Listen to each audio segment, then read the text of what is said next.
Muito bem, para todos nós que estamos aqui no estúdio, para você que nos acompanha aí pelas diferentes plataformas das redes sociais, essa é a nossa padaria de palavras, a palavraria, onde a gente conversa em associação livre.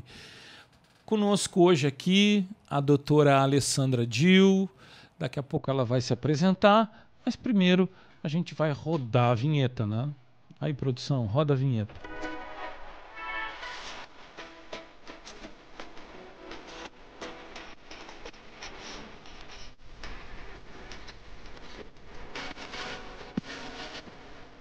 Muito bem, depois de ouvir um pouquinho Marcelo D2, essa música deixa eu dizer o que sinto dessa vida, preciso demais desabafar. Eu estou hoje muito contente de estar apresentando esse programa. Meu companheiro de bancada não veio, está ruim do estômago, então eu vou fazer esse podcast em carreira solo, mas hoje eu tenho uma ilustre convidada, né? Doutora Alessandra Dil é uma referência médica psiquiátrica e é uma referência no mundo, no nosso país, na América Latina, na pesquisa e no enfrentamento da questão da dependência química e do álcool e das drogas. Presidente de uma das mais importantes associações de estudo e pesquisa, a ABAD, Associação Brasileira de Estudo de Álcool e Drogas. Nós vamos conversar hoje sobre essa questão, sobre esse que é um grande problema social, de saúde pública, de política, que afeta milhões de pessoas no mundo todo, que tem grandes tabus, grandes questões envolvidas. E, para minha alegria, receber a Alessandra aqui é um grande prazer, uma amiga e antes de qualquer coisa, uma figura humana muito interessante. Alessandra, bem-vinda, Alessandra. Obrigada, Ricardo. Eu que agradeço. Fiquei feliz que deu para a gente conseguir bater esse papo, visitando Pelotas depois de tantos anos, né? Foi esse lugar aqui que eu fiz a minha faculdade, a residência e obviamente, eu acho que onde nasceu um pouco aí essa semente, né, de gostar da saúde mental e da dependência química, né? Para quem não sabe, a Alessandra formou-se médica aqui na Universidade Federal de Pelotas, né? Na nossa UFPEL, na Leiga, né? Exatamente. E, Alessandra, conta um pouquinho da tua história. Quando é que tu decidiu caminhar pela senda da saúde mental? Por que a psiquiatria?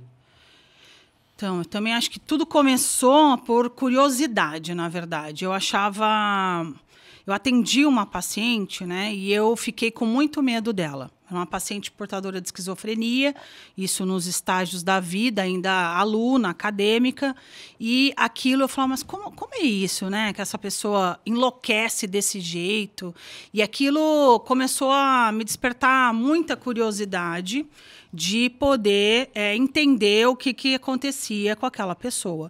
E aí eu busquei, vamos dizer, naquela época a gente tinha estágios optativos no Hospital Espírita, e eu brinco, desde que eu entrei, não saí mais, né? Ficou com a chave, né? E fiquei lá um tempão é o que a gente chamava de internato, né? Até médica assistente, plantonista, né? E aí, né, acho que depois disso, né, Ricardo, acho que a dependência química também foi por esse mesmo caminho. Eu não tenho nenhum familiar direto, assim, que eu tenha convivido com a dependência química, porque muitos na nossa área escolhem a dependência química muitas vezes por uma motivação pessoal, ou porque passou por aquela questão, ou porque viveu com o pai, com alguém e se interessou. Esse é um cenário muito na nossa nossa área de pessoas que procuram trabalhar com a dependência química por isso, né? E eu não tive exatamente esse referencial. E aí também era algo que eu imaginava, como é isso? Esse cara que se injeta a droga, e naquela época, né, ainda muitos usuários de drogas injetáveis, na década de 80, né, 90. Então, eu achava, ao mesmo tempo, assim, né, um submundo que eu queria conhecer e que eu tinha medo, né? E como boa ariana que sou, né, eu não posso me abater por medo. Então, eu falava, não, eu tenho que desvendar e descobrir o que é isso. E aí, óbvio que foi aumentando assim esse encantamento, mas penso que tem a ver também com algo que era uma compaixão por pessoas que muitas das vezes meus colegas não queriam, né? Na antiga, tinha a ala renovação, né? Se chamava ala renovação, que era a ala... Ainda é, até hoje, ainda é, a renovação. Que a ala, então, quando tinha uma intercorrência na ala renovação, era, né? Assim, dentro da própria psiquiatria, né? As pessoas, esses bêbados, esses drogados, né? E aí eu falava, mas para aí, né? Ninguém quer, né? E eu acho que foi um pouco esse olhar, assim, né? Que foi aproximando desse universo, né? Desse ponto até a ABAD, né, foi uma caminhada longa, né, Alessandra? Até a Alessandra hoje preside a ABAD, né? Uhum. Tu quer pontuar alguma experiência importante nessa trajetória? Acho que sim, né? Porque a ABAD hoje é uma associação que está fazendo 45 anos, né? Associação Brasileira de Estudos de Álcool e Drogas, foi, né, fundada principalmente por gaúchos, né? Que começaram a ter a ideia de que, olha... Os porto-alegrenses, nosso Sérgio, exato, isso, Sérgio de Paula Ramos e né? Dr. Bertolotti, Isso. tantos outros, que acho que abriram caminho, né, Ricardo, para a gente começar a entender que talvez juntos, né, nós podemos dividir mais essa área do conhecimento que a gente... Veja, se hoje a gente sabe pouco, imagina isso há 45 anos atrás, né? Então, a ideia era justamente... Vamos ver o que a gente... Vamos se juntar para falar a mesma língua, para trocar experiências, e isso foi caminhando, né, para formar uma associação que pode hoje, né, assim, congregar vários profissionais, e segue sendo essa um dos objetivos principais, né? E também... aí palpitar, vamos dizer, quando solicitado, inclusive em política pública, e ser um formador de pensamento e de pessoas nessa área, né? Só que, né, assim, até eu chegar presidente da ABAD, eu entrei um pouco assim, o que é essa associação? O que essa galera está falando? E eu me lembro do primeiro congresso que eu fui, eu era R1 aqui ainda, e fui no antigo Hotel Glória, no Rio de Janeiro, e esse congresso, eu falava, peraí, isso eu não aprendi. Naquelas múltiplas salas, o que essa galera está falando? Então, foi um universo que se abriu de conhecimento e possibilidades que eu comecei a falar, nossa, eu não sei nada, eu preciso estudar, né? E eu quero estar grudada nessa gente aí que sabe tudo isso, né? E aí, disso, fui sendo associada, tendo cargos, né? Fui não sei quantas vezes vice-presidente, secretárias, né? Até essa gestão, então, que então assumi presidente, né? Muito bem. Foi lá no Rio, né? Eu estava lá, acho que foi no Congresso do Rio. Esse foi no virtual. Foi o virtual. Porque estava em pandemia. Isso, a gente estava em pandemia. Bom, a Alessandra é uma trabalhadora incansável. Eu sou associado da ABAD, sou psicólogo, sou especialista também na área de álcool e drogas. Por isso essa nossa ligação. E a gente vê que tu tá sempre trabalhando, sempre pesquisando, sempre estudando, sempre nos provocando ali com o conhecimento, né? Nessa evolução, vamos fazer um corte da reforma psiquiátrica para cá, são 50 anos de reforma psiquiátrica praticamente, né? A gente evoluiu muito em termos científicos e a própria medicina, mas a questão da dependência química, a questão das drogas, ainda é um tabu, a gente ainda vê muito preconceito, as pessoas ainda veem o dependente químico de forma muito estigmatizada. Como é que tu entende esse fenômeno, social, sociológico? Assim? Eu acho que é muito triste, né, saber que 41% dos brasileiros têm ódio, antipatia com relação ao usuário de drogas, né? Acho que esse preconceito, talvez a gente teria várias vertentes para olhar, mas uma delas que nos últimos anos, né, principalmente num Brasil assim que é, né, conservador, ele olha, né, o fenômeno das drogas muitas vezes por esse viés moralista que já existiu há muito tempo, recrudesceu, e acho que isso tem voltado, né, porque as pessoas veem, né, muitas vezes essa pessoa não como uma vítima, né? Vítima de uma propaganda, vítima de uma disponibilidade de droga imensa, vítima do descaso, muitas vezes, do Estado, vítima das relações familiares conturbadas e de tantas histórias que a gente tem. Não, muitas vezes o olhar ainda é um olhar de julgamento, um olhar de você é fraco, né? A mesma ideia que tínhamos lá atrás, 1934,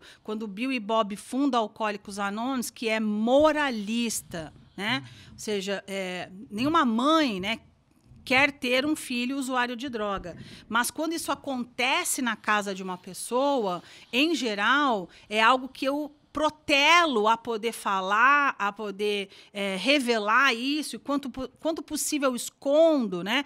Primeiro passo para aquela fase de que não estou vendo, está ali na sua cara a cedinha, o baseado, né? A garrafinha, a siri, sei lá, tantos indícios para os pais que estão nos ouvindo, muito provavelmente, e eu nego que aquilo está acontecendo na minha casa.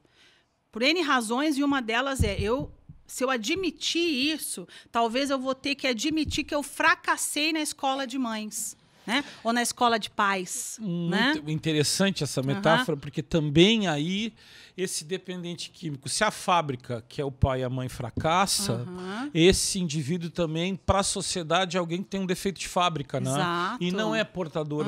Porque nós temos dificuldade de compreender os transtornos por uso de substâncias, como os transtornos psiquiátricos, como um problema médico crônico.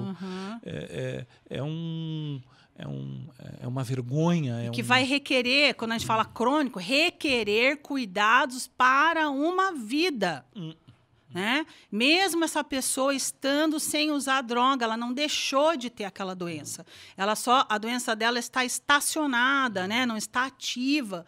E esse preconceito, esse estigma, como você bem sabe, Ricardo, só afasta e protela da busca de tratamento, tanto para a família quanto para o próprio usuário, que fica lá, não, eu não tenho problema, eu vou dar conta, e a família, pois é, isso não aconteceu aqui em casa, que vergonha, onde eu vou buscar ajuda, né? E mudar esse paradigma é ainda um grande desafio para todos nós, trabalhadores da saúde mental, e tanto que, né, esse ano a UNODC, o lema, né, da campanha desse Dia Internacional de Combate, né, às drogas, foi pare com a estigmatização, né? Invista em prevenção. Então, a gente já vem há anos falando disso e penso que ainda nós estamos caminhando a passos lentos nisso, nesse quesito, né? Que importante as palavras da Alessandra para nós, né? Que profundo também, que profunda reflexão, provocando quem nos assiste, quem nos acompanha, no sentido de poder falar, de poder conversar, de poder se abrir, de não ter medo, né? Apesar da gente ter apreendido, né, nas cadeiras das escolas e das faculdades, né, que parece que existem duas medicinas, uma cartesiana, linear, que é responsável pelo corpo, e parece que a mente está separada disso. Não, é tudo uma coisa só. Então a gente adoece do corpo e adoece também das coisas da psique, da alma, né? E a dependência química é uma enfermidade, está para a saúde como as outras doenças todas, né?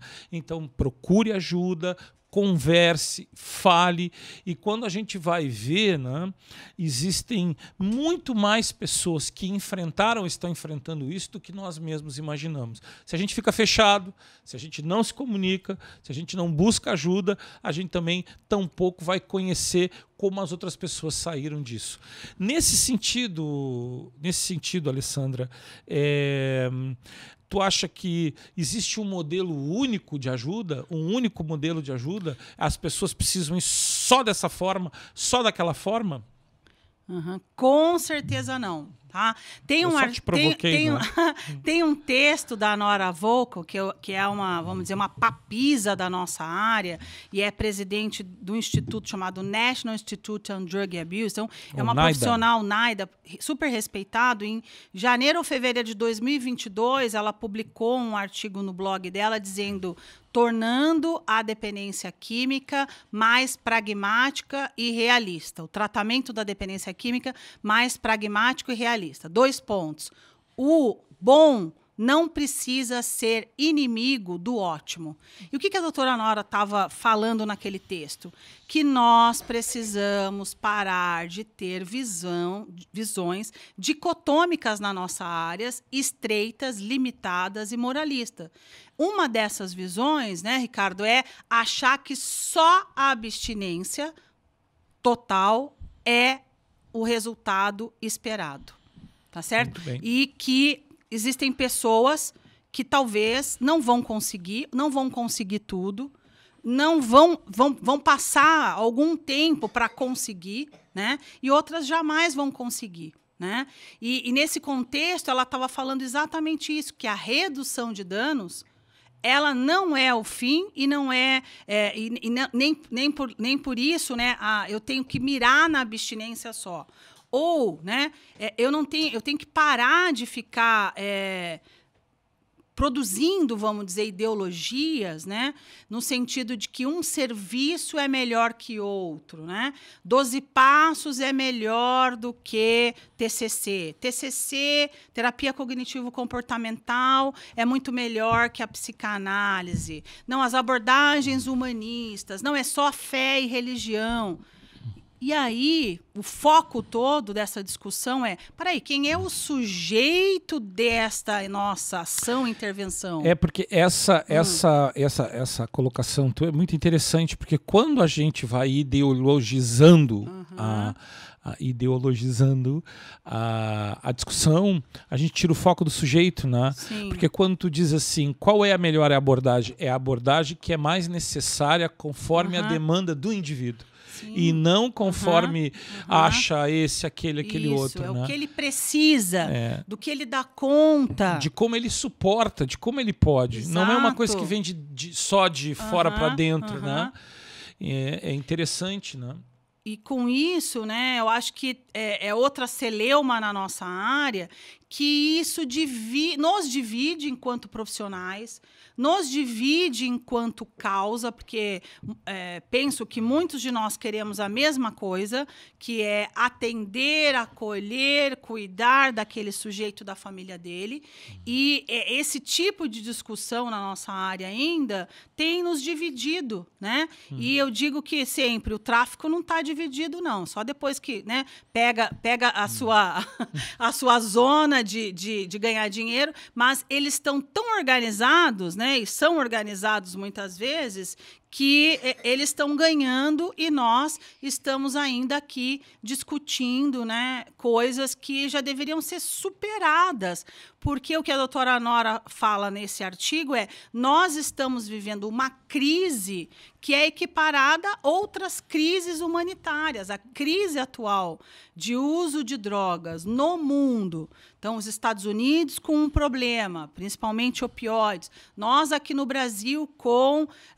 eu ia falar crack, mas, claro, crack é o que bate na porta, né, da saúde pública social. Mas nós temos um problema muito maior do que o álcool, o crack, que é o álcool e o cigarro. Né? Então, esse é um problema de saúde pública importante e que a gente está ainda, né, vamos dizer, lidando com situações diversas que o álcool impacta, que o tabaco impacta, as drogas novas, e a gente vai ainda ficar discutindo, né, o que é certo. O que é certo para mim e para você. O mesmo, né? Naida é aquele que diz nos seus 13 princípios, né, que quanto maior a oferta, quanto maior for a oferta de tratamento e quanto mais diverso ele for, mais o usuário final, que é o dependente químico, a sua família vai se beneficiar. Né? A multiplicidade de dispositivos de atenção e cuidado, todos trabalhando juntos para atender esse indivíduo. E eu acredito que isso não é uma utopia, sabe? Não sei se eu sou poliana demais, tá?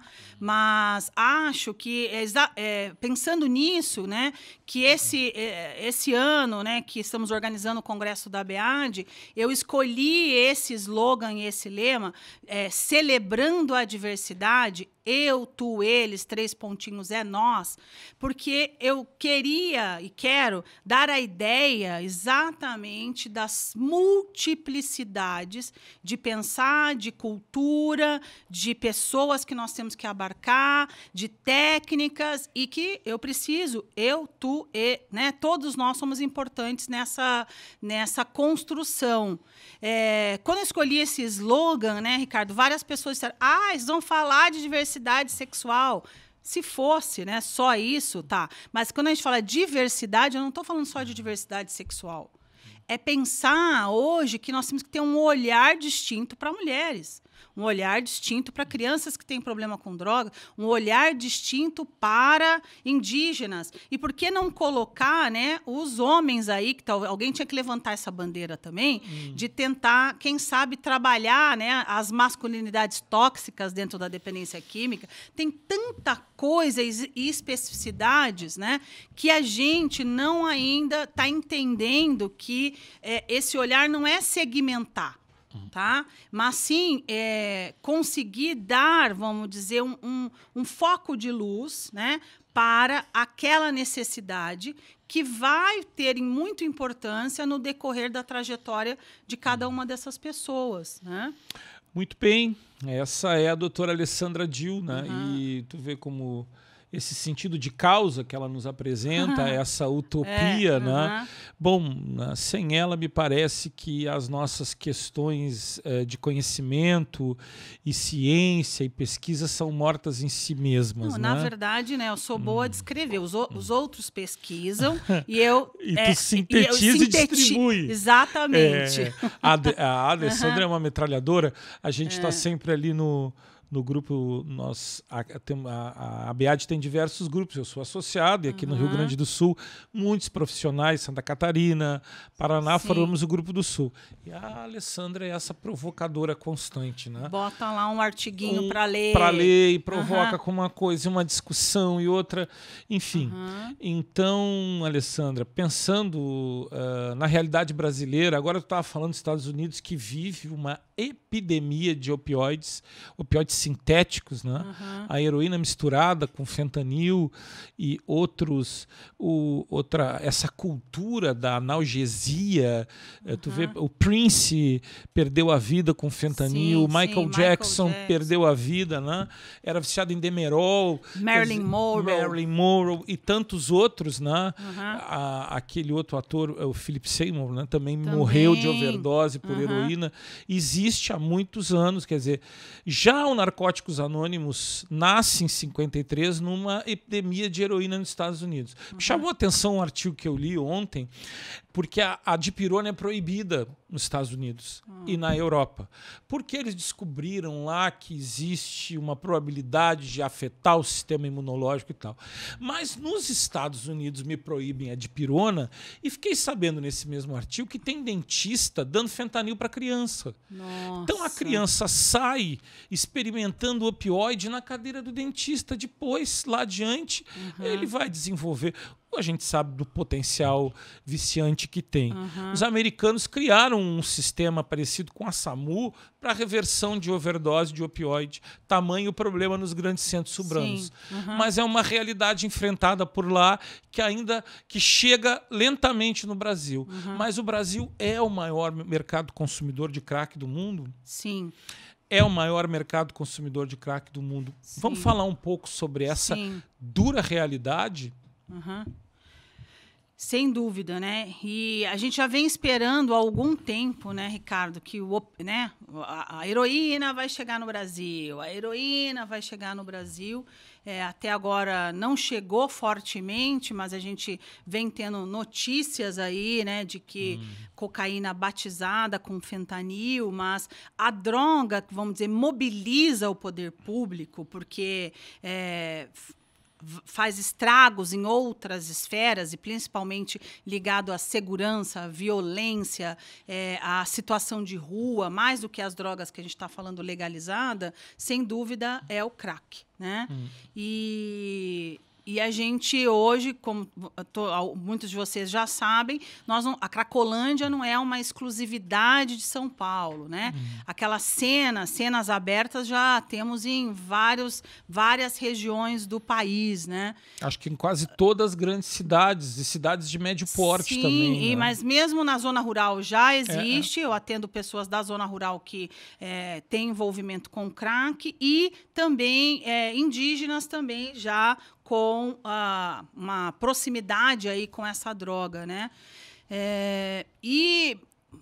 Até agora, de novo, né, as nossas políticas têm sido cosméticas com relação a lidar com essa situação. Gostei dessa. Cosméticas, cosmética, né? É uma maquiagem. É uma maquiagem, né? Um pó por cima. Exato, assim. Porque vamos pensar na Cracolândia de São Paulo. 33 anos que a Cracolândia existe.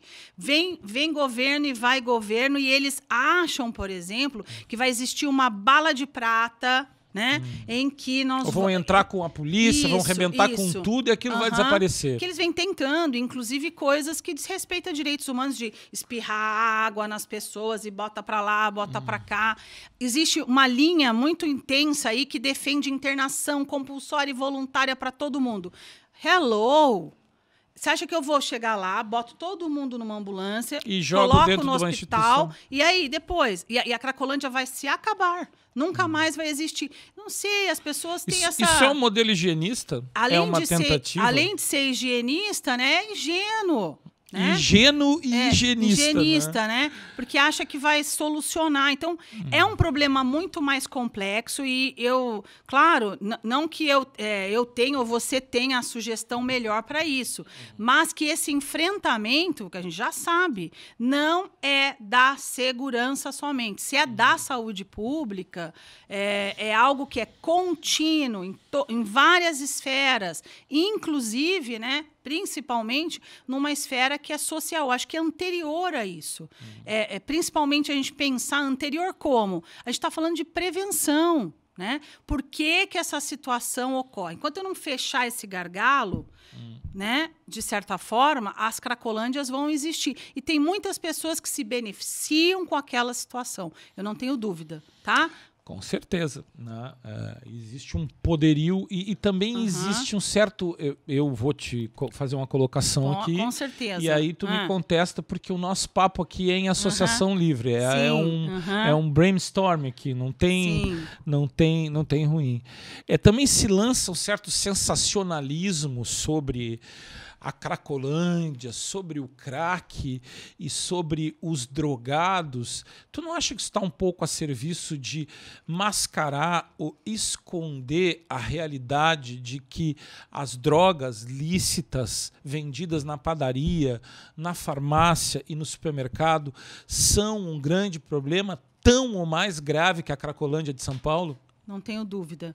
Se a gente pensar por questões relativas à prevalência, a prevalência de usuários de benzodiazepínicos é muito maior do que a de usuários de crack. Então, se eu, gestor, tivesse que investir meu dinheiro em algum lugar para uma política pública, talvez eu ia falar dos remedinhos que nós prescrevemos, do álcool, que, né, é na propaganda de cerveja, né, e os cigarros eletrônicos, que só crescem, né, para vir atrapalhar a nossa tão bonita política do tabaco, que avançou muito. Então, não é legalizando as drogas, eu acredito. Podem ter pessoas aí que estão nos ouvindo e acham que sim, que nós deveríamos legalizar. As pessoas confundem descriminalizar, legalizar e liberar. Eu não acredito que legalizar as drogas no Brasil vai mudar esse cenário, ou que o traficante lá da Rocinha vai parar de vender cocaína no outro dia, ou nós vamos ter, sei lá, o que as pessoas pensam, ou a violência ligada à droga vai acabar. Né? É muito ingênuo achar que isso vai acontecer, porque outros países como Estados Unidos, que é a maconha, né? Colorado, Uruguai, Portugal mesmo, que é descriminalizado, nós temos já algumas evidências desses países que nos mostram, opa, não é essa a maravilha, não. Eu acho que eu tive em Amsterdã, eu tive em algumas grandes metrópoles do mundo que adotaram essa política e elas estão questionando isso nesse momento, né? Essa de liberalização, né? Que é diferente de legalizar, que é diferente de descriminalizar.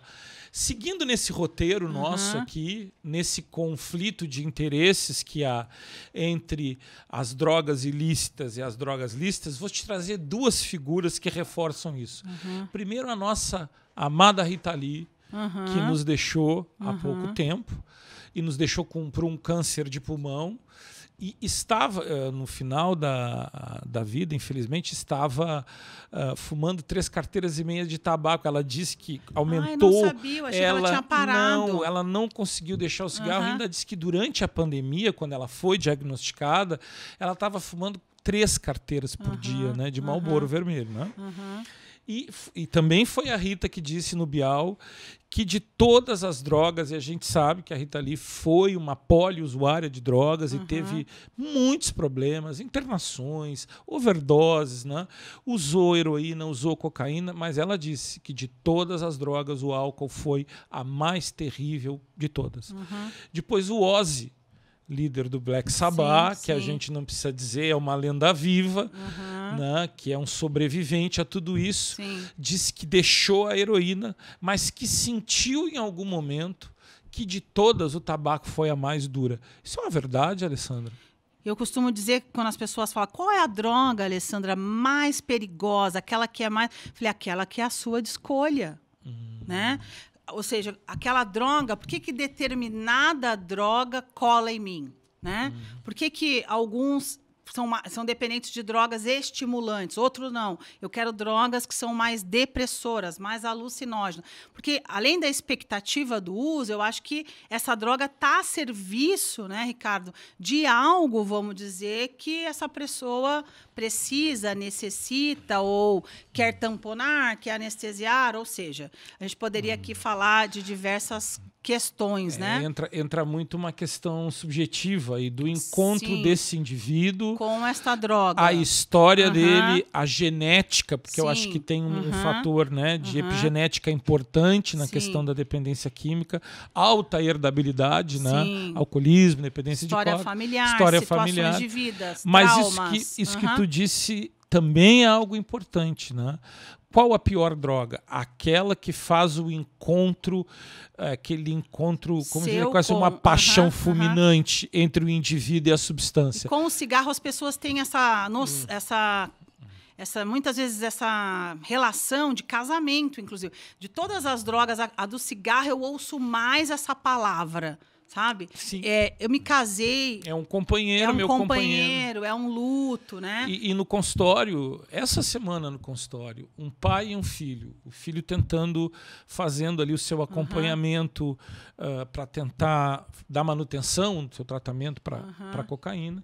e com o pai, e ele disse, não, eu entendo ele porque eu sou tabagista. Eu sei o que é querer e não conseguir. Sim. Então, eu entendo. Aquele pai conseguia entender a recaída, a recidiva do filho, porque ele era tabagista. A mãe estava mais angustiada, mais perdida, mais codependente. Mas o pai, ele dizia com mais tranquilidade, eu entendo, eu sou tabagista. Sim. Então, é possível que também as pessoas que têm problemas com as drogas lícitas entendam aquelas pessoas, que não há diferença, né? Não. Porque dependência é dependência. Ou fármacos, né? Hoje também a gente tem observado muito fármacos dependentes, né? Sim. Pessoas que qualquer remédio que a gente prescreva, toma mais, né? Muito bem. Quer dizer, o Brasil tem duas coisas que eu estou assustado aqui. Eu já falei para a produção aqui, eu ando assustado. Porque aqui tem um fenômeno. Um dia tem uma esquina, 2 dias depois tu passa, é uma farmácia. Sim. Não sei o que, tem uma esquina, é uma igreja. Na minha cidade também abre muita farmácia. Levantam-se farmácias como o Castelo de Grayskull e se do tá He-Man. abrindo tanto assim é que essa galera tá vendendo bem. Tá vendendo bem. E o brasileiro tem uma cultura de entrar...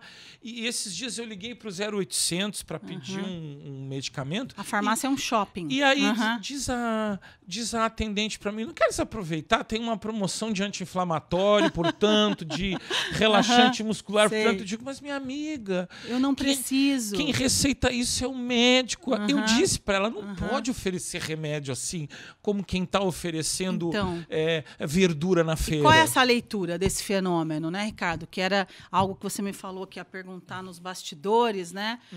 Por que essa sociedade, por que a nossa sociedade está se hipermedicando ou se automedicando? Acho que já existia, mas parece que é o caminho mais fácil, né? É o remedinho, a pílula, né? Por que essa ligação entre remédio, quer dizer, igrejas respeitando a teologia e o direito à fé? Mas há nessas duas coisas, tanto nessa constante, esse surgimento de um fenômeno religioso que arrebata e resolve tudo, como está na farmácia a solução para todas as coisas. E não está, né, Alessandra? Não está. Não está. Então, há um pensamento mágico, um desejo de solução. No livro da Sociedade do Cansaço, fala muito sobre uma positividade tóxica, uma impossibilidade da gente se entristecer, a impossibilidade do fracasso, a impossibilidade da fraqueza. E nessa situação, um homem que não se reconhece humano, ele termina esgotando as suas forças e vai buscar recursos ali na farmácia e uma série de outras coisas. Outras coisas. O que eu percebo também assim, é um modo, né, de criar, vamos dizer, essa outra geração, que é frustração, né? Frustração zero. Lidar com desconforto para essa geração é algo também que é difícil. Os pais ficam tentando, não, meu filho ele não pode chorar, não, ele não pode, né? Ele não pode passar por isso. Como assim? Né? A professora deu uma nota baixa. Eu vou lá falar com ela na escola, né? Eu disse esses dias para o meu pequeno. Ele disse, não quero fazer porque eu não gosto de fazer coisas que são chatas. Eu digo, meu filho, a vida tem umas quantas coisas chatas. Mas vai ter que fazer. A gente tem que fazer. E parece que não há uma possibilidade de frustrar mais as crianças. De frustrar, de lidar com desconforto. E aí depois, eu acho que, em parte, com essa, né, a medicalização, o imediatismo, o prazer a todo custo, essa sociedade midiática, ou, vamos usar aí Bauman, líquida, né? Em que, né, os amores são muito rápidos. Não quero, você não é tão perfeito quanto eu pensava, eu já abandono tal e estou em outro, né? Enfim. E isso tudo, né, Ricardo, eu acho que se reflete hoje no que nós estamos vivendo com essa temática que nós estamos falando. É óbvio, a dependência química, a hipermedicalização, ela tem outros fatores, inúmeros outros. Mas acho que um desses fios que a gente pode condutores desses muitos fatores é essa relação da nossa sociedade com este mal-estar que não pode ser tolerado. E aí, vamos lá, depois que está adoecido, o que, por exemplo, a DBT, que é uma técnica, né? Em inglês quer dizer Dialectic Behavior Therapy, que eu tenho gostado muito e querendo estudar um pouco mais, uma das técnicas é ensinar nosso paciente a lidar com o mal-estar. Ou seja, sim, eu estou com vontade de fumar, mas não vou. Existe, né? Na ética kantiana, né? Vamos pensar na filosofia positivista, o homem livre e o homem só é livre quando é capaz de se contrariar. Então, nesse sentido, não querer é poder. Então, essa confusão entre depressão e tristeza, sim. porque a depressão é uma doença, a tristeza é uma necessidade da vida, sim, até para a gente se estruturar. E nessa ideia aí do Bauman e desse conceito que tu está trazendo, a impossibilidade de se entristecer gera essa necessidade de, sim, euforizantes, né? E essas festas todas de... vamos falar um pouquinho também, eu chamo de drogas do apocalipse. Porque as pessoas... Agora existe, além das tradicionais drogas já conhecidas, ilícitas e que a gente falou aqui, ilícitas, existe uma geração de novas drogas que são assustadoras.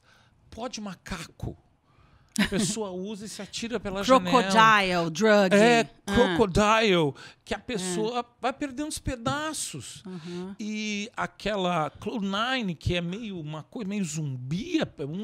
Veja, nós que somos da área, né, Ricardo, a gente não dá conta de acompanhar, vamos dizer, essas novas drogas que vão sendo disponibilizadas no mercado. Volta e meia, eu tenho um aluno ou um paciente que fala algo, ele fala, caramba, você não é especialista e não sabe disso? Eu, cara, né? Porque a velocidade com que está chegando. Tanto as designer drugs, como o que eu tenho percebido também é um ressurgimento de drogas antigas, vamos dizer assim, que tem ondas de vai e volta, né? Como as alucinógenas? LSD, as alucinógenas, os cogumelos, as plantas, né, alucinógenas. Eu ia te falar também algumas que são ketamina, GHB, volta e meia. Claro que cola talvez num público distinto, né? Mas ayahuasca, sei lá. Chemical sex também, aqui. A coisa do sexo químico. O sexo químico é tudo, né? Ou seja, e aí ou seja, a gente não dá conta de acompanhar tudo isso, de tantos nomes. Essa geração de drogas K e maconha sintética. Então, a gente não dá conta de acompanhar, né? E eu fico impressionada, aliás, né? Quando meus pacientes falam, eu não vou tomar esse remédio porque não sei o quê. Falei, cara, eu não entendo que você bota para dentro da sua nareba algo que você desconhece, né? Que tem vidro, que tem cá não sei o que lá, e você está reclamando e tem medo. Depois vai reclamar do meu remédio? Né? Eu digo isso no consultório. Eu não sou médico, mas sou psicólogo. Tu não vai... Não, porque eu não vou tomar. Por que eu não vou tomar esses remédios de nem louco? Nem sei o que dá. Falei, cheirar pode, né? Isso. Cheirar pode. Beber pode. Tomar remédio, não. Nossa, né? Por que isso aqui eu não tenho medo? E isso aqui... eu tenho, né? Existe alguma coisa de assustador, não querendo romantizar, mas houve todo o movimento hippie, a questão da geração beatnik, toda aquela revolução estética, cultural, política, musical, né, artística no mundo. E havia, então, uma relação entre o uso do LSD, a expansão da consciência, um certo romantismo, uma certa utopia, ingenuidade em relação às grandes revoluções políticas, sociais e estéticas. Eu vejo hoje, né, uma coisa mais destrutiva, mais violenta, inclusive não só na figura do usuário, como também no aporte dessas novas substâncias. Elas são muito mais violentas, por exemplo, o K, ou agora tu falou a ketamina. Sim. É anestésico de cavalo. Sim. Quer dizer, cozinha no micro-ondas. micro-ondas. Tu falou da Crocodiles, é um subproduto do opioide misturado com gasolina, que é cozinhado tanto na performance do usuário, buscando isso, como também nessas drogas. O que está acontecendo, Alessandra? Então, queria ter essa resposta para você, que eu acho que ela vale $1 milhão, né? Acho que é tudo isso e mais um pouco, né? Parece, né? Acho que o Daniel Cordeiro, meu amigo, fala muito que Daniel. A gente, exato, um querido, né? Daniel. O que eu vejo, talvez, é que assim sabe uma sociedade super size me? Quer dizer, Sim. igual aquele filme que o cara vai e come vários sanduíches daquela marca McDonald's para engordar e o filme o documentário chama Super Size Me. E acho que dá para a gente fazer uma analogia hoje com várias coisas na vida, no sentido de comportamentos humanos. Uma delas é a garotada, porque não, eu beijei 10, eu beijei 3, eu beijei. Então parece que beijar mais, sei lá, né? Aquele não é falando saudosismo, as pessoas vão falar que velha. Mas nossa época, né, Ricardo, era assim, era ficar com era toda uma questão. O tesão era, inclusive, da conquista e tal. Agora, parece que assim, mais, né? E não é um julgamento, não estou fazendo um julgamento moral aqui. Eu só estou falando que mais. Tem uma coisa cumulativa no processo. Isso, é o super size me, né? Você vai comprar na farmácia. Oi, você já não quer levar mais, né? Então, no comer, no transar, em vários outros comportamentos, e isso eu acho que é sintomático dessa sociedade que a gente está vivendo hoje, né? Penso eu. Não, acho que sim. Acho que tem essa questão. As coisas estão muito descartáveis. Essa coisa do amor líquido, das relações líquidas, dos vínculos superficiais, né? O que facilita não só a incidência do fenômeno das dependências ou dos transtornos de excesso, mas também de todo tipo de doença mental, né? É um momento... e pós-pandêmico também, que apareceu muito mais essas mazelas, essas coisas que estavam, às vezes, até no submundo das nossas almas, né, que parece que vieram todas para fora. O Brasil, me parece, né, nesses últimos anos, especialmente nesses últimos 4, 5 anos que passaram, tem patinado nas políticas. Eu olho assim o Estado brasileiro, né, como agente principal, né, que deveria, né, porque já que a saúde é um direito garantido, né, em Constituição, todo brasileiro deveria ter acesso. Eu penso que o Estado não tem acertado. E especificamente nesses últimos anos, me parece que houve uma mistura de ciência com religião e saúde mental e proselitismo religioso, que foi um problema muito sério. Sim. Então, a gente, enquanto Estado, política, a gente tem errado, Alessandro? Eu não acho sei se tem que errado.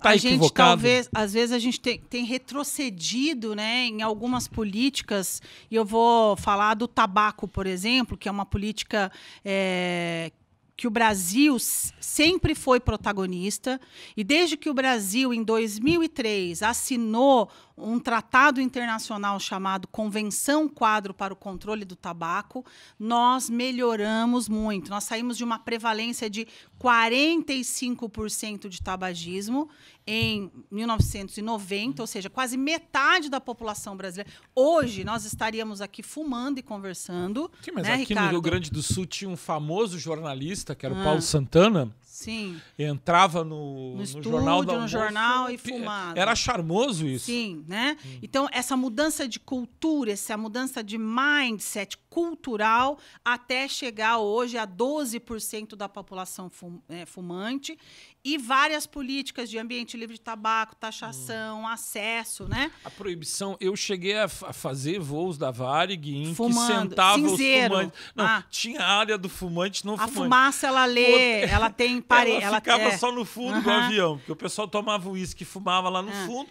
e os não fumantes respiravam lá na frente. A fumaça né? falava, opa, aqui não posso pode, entrar, não né? pode. Não é. Então, assim, Isso foi um grande avanço, essa com política certeza, antitabagista. em né? vários setores, né, vamos dizer, porque foi uma política de Estado, ou seja, pode ser governo de direita ou de esquerda que essa política vai ser mantida, ou deveria.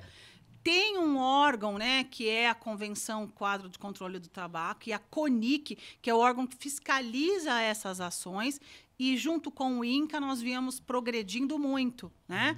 Eu morei em Portugal, fui recentemente ao Marrocos, aí que eu me dei conta, entre outras coisas, que, cara, como é comer com alguém fumando aqui? Coisas que a gente já não vê mais, né? No Brasil, não. Não, né? E isso foi por quê? Porque a população brasileira, né, Ricardo, também entendeu e apoiou essa política. Então, são vários tripés para uma política dar certo, que, além disso, ela tem que ser baseada em evidência, ela tem que ser longitudinal, em várias esferas, e a população tem que apoiar e endossar. Então, a política do tabaco nos ensina, entre outras coisas, para as outras, esses tripés, vamos dizer assim, para uma política bem-sucedida. Nos últimos 4 anos, essa política que nós achávamos, né, nós só vamos progredir. Nós tivemos retrocessos, como, por exemplo, destituição da CONIC. Você tira o órgão que fiscaliza.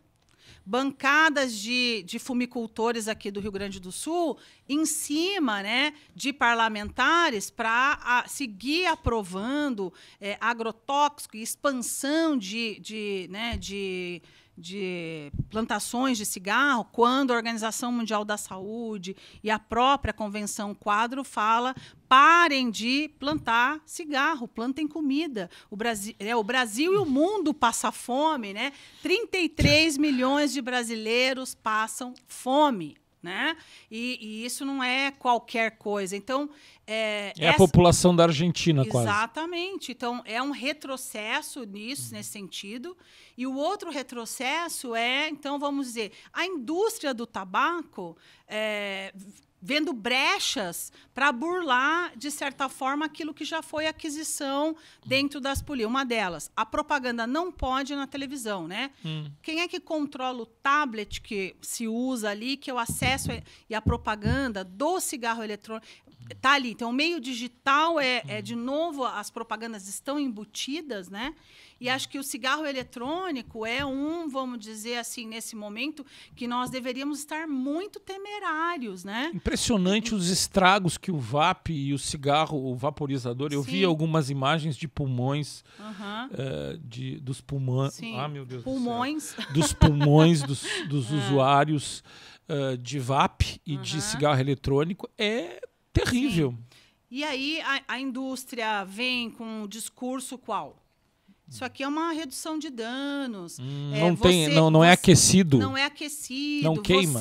Você não fuma, você vaporiza. Você não traga, você vaporiza.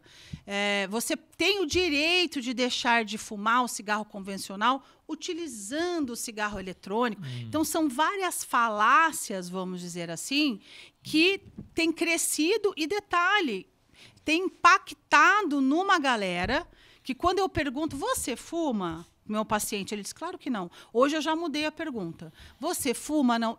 E pendrive, você usa? Claro. Claro, mas isso não é fumar, né? Então... Arrumaram um pendrive agora que tem nicotina, né? Nicotina, que eu posso colocar óleo de cannabis também. E sabores.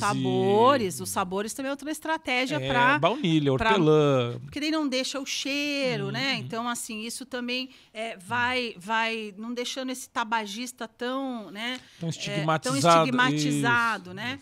Então, o que eu quero dizer com isso? Que essa é uma política que nos últimos 4 anos sofreu alguns retrocessos. Felizmente, agora, né, com a mudança do governo, eu digo felizmente por quê? Porque a CONIC foi uma das primeiras coisas que esse governo falou, não, tem que ter um órgão fiscalizador, né, para implantar isso. E a fiscalização é em vários âmbitos, e avançando, né, com tratamento, e mesmo assim, né, esse tratamento não chega a todos, né? Que mais, Ricardo? Acho que essa é uma das questões, né? E de saúde, que a gente retrocedeu como um todo, mas na nossa área, eu penso que esse é um bom exemplo, né?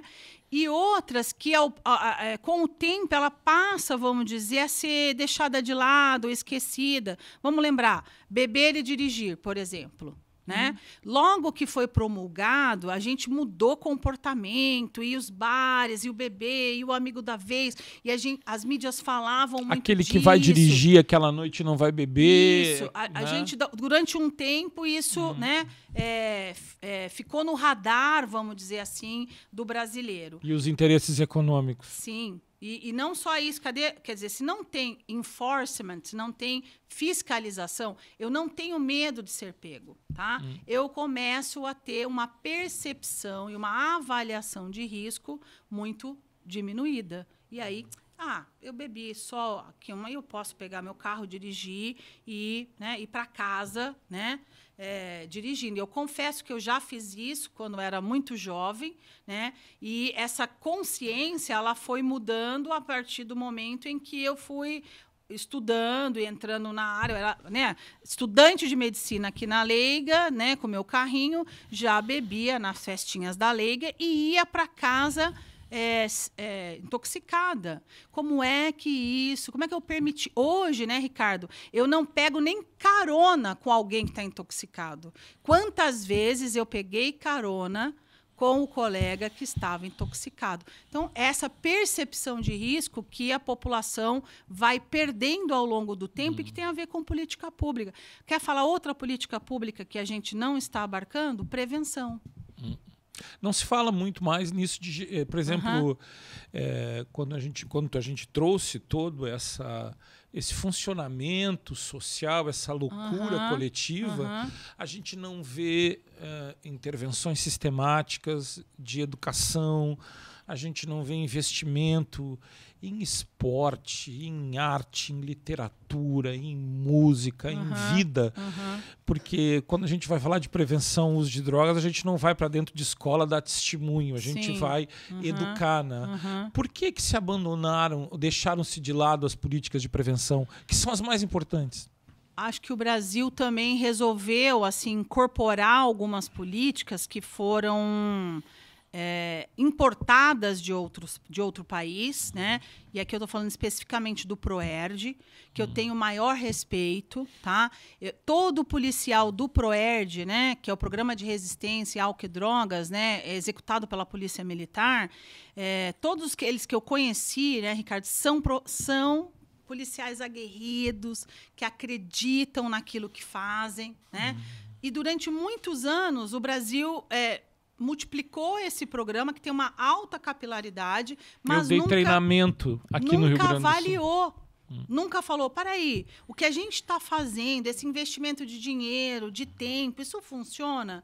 E aí, quando os pesquisadores da Unifesp, né, começaram vamos olhar esse programa através de um ensaio clínico randomizado e traz dados de que o PROERD e nada não tem resultado, né? Se você oferecer nada e oferecer o PROERD, isso causou, né, uma dor muito grande em muitas pessoas, obviamente, né?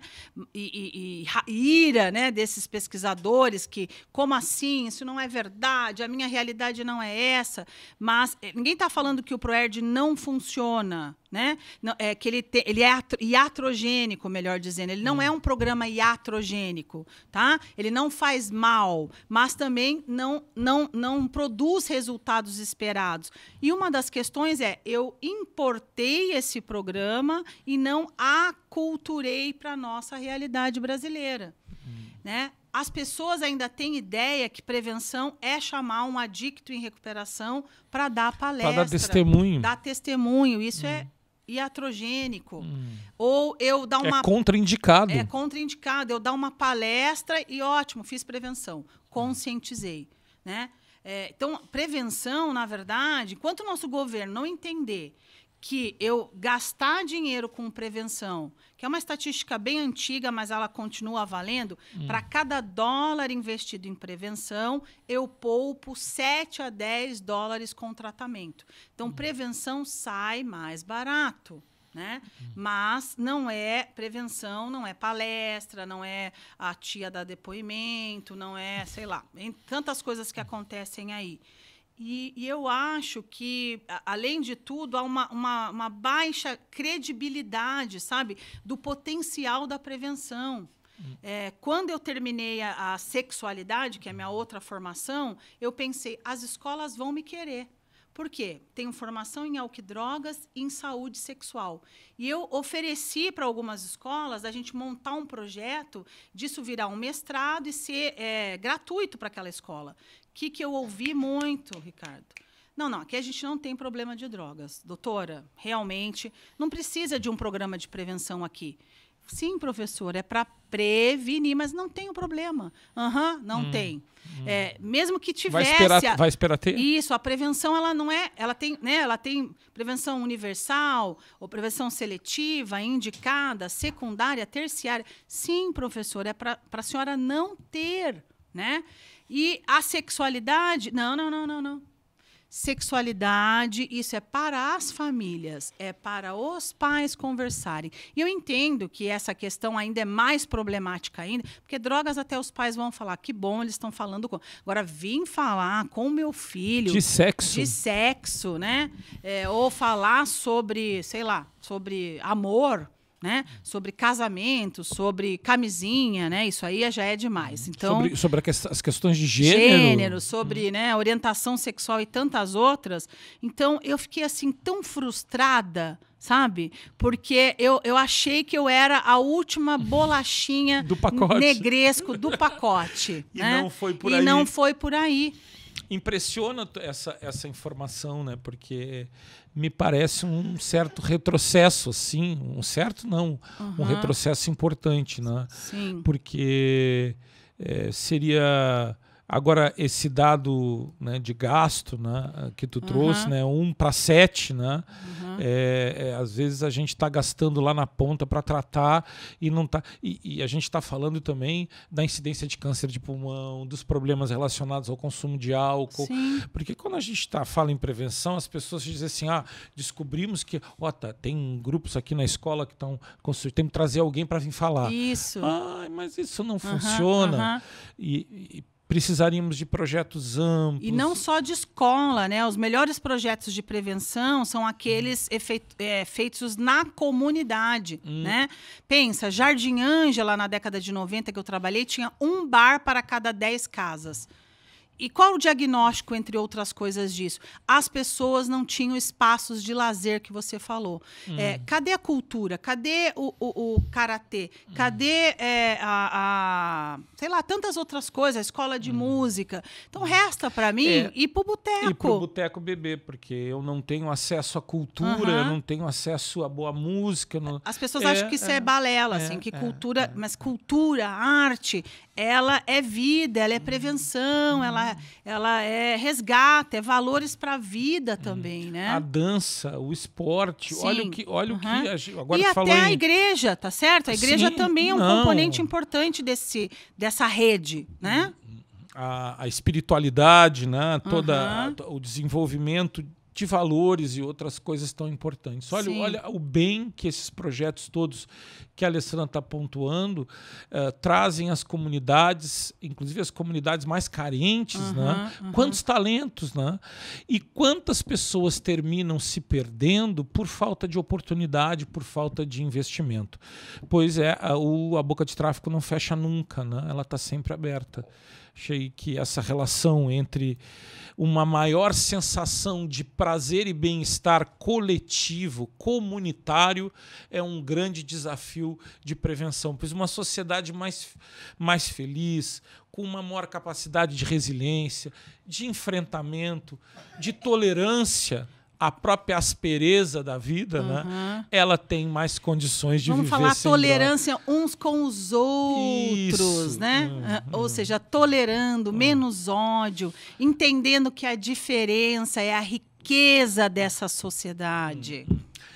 Muito bem, a gente precisaria falar de tantas outras coisas, mas eu quero pontuar isso. Quando a gente vai destrinchando a problemática do álcool e das drogas numa sociedade patriarcal, falocêntrica, o Brasil acumula uns índices que são tristes, né? O Brasil é o país que tem mais homo, lesbo, transfóbico do mundo. Ele é campeão em feminicídio, é o país que mais mata negros e homossexuais no mundo. Quer dizer, quando a gente vai desdobrando os dados, as estatísticas, o que a ciência nos diz, como é o panorama das drogas quando a gente parte para a questão de gênero?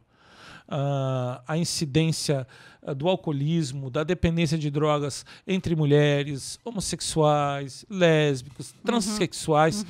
E fala um pouco, porque a Alessandra tem um conhecimento muito importante nessa área, que pode nos esclarecer. Então, nós mulheres, mulheres cisgêneras, né, temos aí muito nos preocupar, porque o consumo de álcool e cigarro e outras drogas ilícitas tem aumentado nas mulheres. Isso é um fenômeno que nós já estamos falando há pelo menos uns 20 anos aí, né? E o quanto ainda nós não estamos olhando para as necessidades dessa população. E eu digo aí, vamos combinar, que vamos começar lá na prevenção. Por que que meninas estão bebendo, ou começando a beber e fumar antes do que os meninos? Que é uma inversão do que acontecia há 20 anos atrás, né? E o adoecimento da mulher ele é diferente, ele tem causas distintas. Em geral, quem apresenta a droga para a mulher e o álcool é o seu companheiro. Então, quando você diz ela é patriarcal, ou seja, é esse sujeito que te legitima até mesmo para que você possa usar droga. E esse adoecimento nas mulheres é muito maior por uma série de questões, não só biológicas, como sociais e as comorbidades psiquiátricas que nos acompanham. Mas, além disso, as mulheres trans e a população, né, LGBTQIAPN como um todo, né, é uma população mais vulnerável. Embora a gente fale população, elas têm ainda as suas particularidades e diferenças, né? Mas, enquanto movimento de luta e de ativismo, vamos dizer que dá visibilidade a essas letrinhas e pessoas, né? O quanto, né, existe uma relação de adoecimento psíquico, uso de drogas, situação de rua, vulnerabilização sexual por conta ainda de uma questão que está enraigada na nossa sociedade ainda, que é o preconceito. Hoje, no almoço, nós conversamos, né, Ricardo? Por que que a orientação sexual ainda é uma questão? E você deu um exemplo muito legal. Fulano, nossa, você sabia que fulano é hétero? Né? A gente não causa o mesmo. Essas histórias eu gosto muito de contar. Nós estávamos num almoço em família e uma determinada... Tia? Um tio chegou e disse assim, vocês conhecem o fulano? O fulano é viado. E eu peguei e disse assim, vocês conhecem aquele outro fulano? Em produção, conhece aquele outro fulano? Ele é hétero. Ninguém fala isso, né? Porque a heteronormatividade é o que predomina. Sim. Mas o que é que a gente precisa... Porque aí eu te disse no almoço, a questão da sexualidade deveria ser uma não questão, né? Porque é um direito livre de cada um. Por que incomoda tanto a liberdade? Exatamente. Nós não deveríamos chegar aqui e falar fulano é gay. Mas, infelizmente, por conta de toda essa homofobia, transfobia, lesbofobia e várias interseccionalidades, né? Raça, gênero, pobreza, acabam, né, se somando como um nó e aumentando a vulnerabilização. Se eu tenho um filho gay e coloco ele pra rua, porque você é gay, não, só que não quero macho aqui em casa, onde é que ele vai ser abraçado, Ricardo? Que não, né? A rua abraça ele. A rua abraça, e aí eu também, se eu ficasse na rua, eu ia me drogar muito mesmo, porque para eu resistir morar na rua, a né? fome, ao frio, ao frio, a violência. Tantas outras coisas, violência que essa população já antes, bullying, viadinho, né, pretinho. Porque esse preconceito todo que recai sobre essa população acaba criando uma maior vulnerabilidade também a uma série de transtornos, né, psicológicos e, por exemplo, questões de ansiedade, depressão, por conta até... Como é que uma família bota alguém para fora de casa porque a pessoa escolheu amar nem escolheu, porque não se escolhe. Perfeito, eu já ia falar, não se escolhe. É um equívoco, quer dizer... Ninguém escolhe. Uma vez uma pessoa disse assim, que acreditava na cura gay. Aí eu disse assim, tudo bem, eu acredito na cura gay se você acreditar que um hétero pode também se curar e se transformar em gay.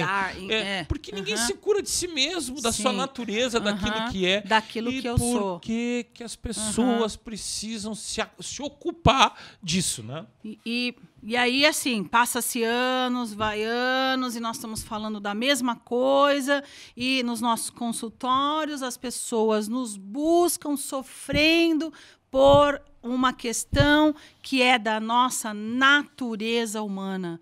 E aí vamos nós lá cuidar dos caquinhos, né? Que essa pessoa às vezes chega despedaçada por algo que... Ou a família, porque, nossa, que tragédia na minha casa, meu filho, né, gay, ele virou gay, né?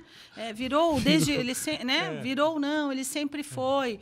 Então, é óbvio, né, Ricardo, que eu ia dizer disso? Que a gente ainda...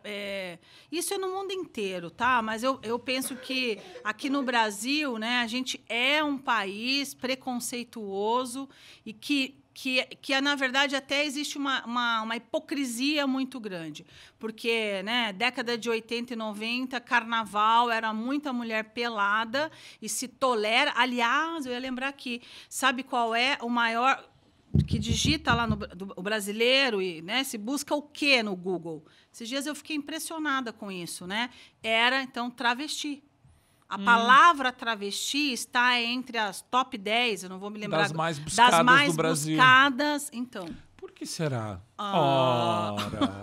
Escondidinho pode, né? Atrás do computador eu posso, mas, né? É muito estranho, né? Acho que uma sociedade intensamente homofóbica, ela tem algum problema que não pode ser revelado, porque a partir do momento que o que o outro tem como escolha passa a me incomodar, é porque o que o outro tem, na realidade, está incomodando o que eu não quero enxergar. Como chama isso na psicanálise, Ricardo? Formação reativa. Então, olha lá, é formação reativa. Comportamento inverso ao desejo reprimido, né?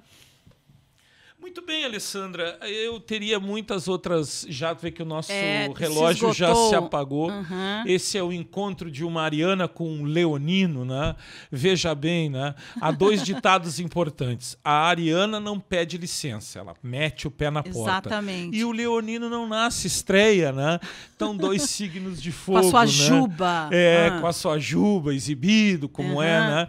E a leonina, e a Ariana e o ariano são essa personalidade de força. Minha irmã é uma Ariana. Então você sofre na mão dela. Não. Como é que se diz? Você aceita a liderança. Ela é mestre do meu barco, tu entende? Ela que legal. é uma grande figura. Não para exaltar esse encontro que a gente teve, brincando um pouco com essa coisa do trocadilho dos signos, né? Porque um homem e uma mulher de fogo, no sentido de fogo que foi traduzido muitas vezes pelos poetas como esperança e pelos homens interessantes como fé, como amor, como força, no sentido de manter viva uma utopia, a crença de que a nossa vida, o nosso trabalho, o nosso serviço acadêmico, o conhecimento que a gente adquiriu está a serviço da transformação das coisas. Perfeito. A gente está aqui juntos, os dois, de forma voluntária, livre, conversando, porque a gente acredita E nesse sentido, eu fiquei muito feliz de te receber aqui na minha cidade. Obrigada. Tá contigo. É um pouco minha também. É tua, né? Vai, né? Bom, né? Hoje eu disse assim, eu estava sentado, a Alessandra veio participar de um congresso da Associação Médica aqui de Pelotas e estava sentada com uma moça e ela estava palestrando, né? E aí a médica disse, ela é de Londrina, né? Uhum. E eu disse, é de Londrina, mas se formou na Leiga. Uhum. Essa nossa Universidade Federal é competente, né? Forma cada profissional, né? Eu digo, mesmo. Devo muito à nossa escola. A Alessandra é uma referência. Então eu quero te agradecer por ter estado com a gente, por ter vindo aqui, por ter convivido assim de forma tão... A Shell disse, não, a Alessandra é uma pessoa despachada, simples, exatamente. Ela chega e ela me falou que você fica lá com o Rogério lá em São Paulo, e se acomoda com as pessoas e vai levando o conhecimento e dividindo, e isso vai... agregando. Se a ignorância é capaz de matar, não há outro lugar senão no conhecimento a possibilidade da gente transformar a nossa realidade. E vai para o fim da palavraria de hoje, no nosso divã virtual, um poema do Vinícius que o Toquinho musicou, que diz assim, para homenagear a Alessandra. Quem já passou por essa vida e não viveu pode ser mais, mas sabe menos do que eu. Porque a vida só se dá para quem se deu, para quem amou, para quem chorou, para quem sofreu. Quem nunca curtiu uma paixão, nunca vai ser nada, não. Não há mal pior do que a descrença. Mesmo o amor que não compensa é melhor que a solidão. Abre os teus braços, meu irmão. Deixa sair. Para que somar se a gente pode dividir? Eu, francamente, já não quero nem saber de quem não vai porque tem medo de sofrer. Ai de quem não rasga o coração. Esse não vai ter perdão. Obrigado, Alessandra, por ter esse coraçãozão enorme aberto e dividir com todo mundo. Eu que agradeço. Foi um prazer. Espero que quem nos ouça aí de casa também tenha aproveitado e gostado desse bate-papo. Valeu. Até a nossa próxima edição. Roda a vinheta aí e a gente se encontra de novo na nossa padaria de palavras. Tchau!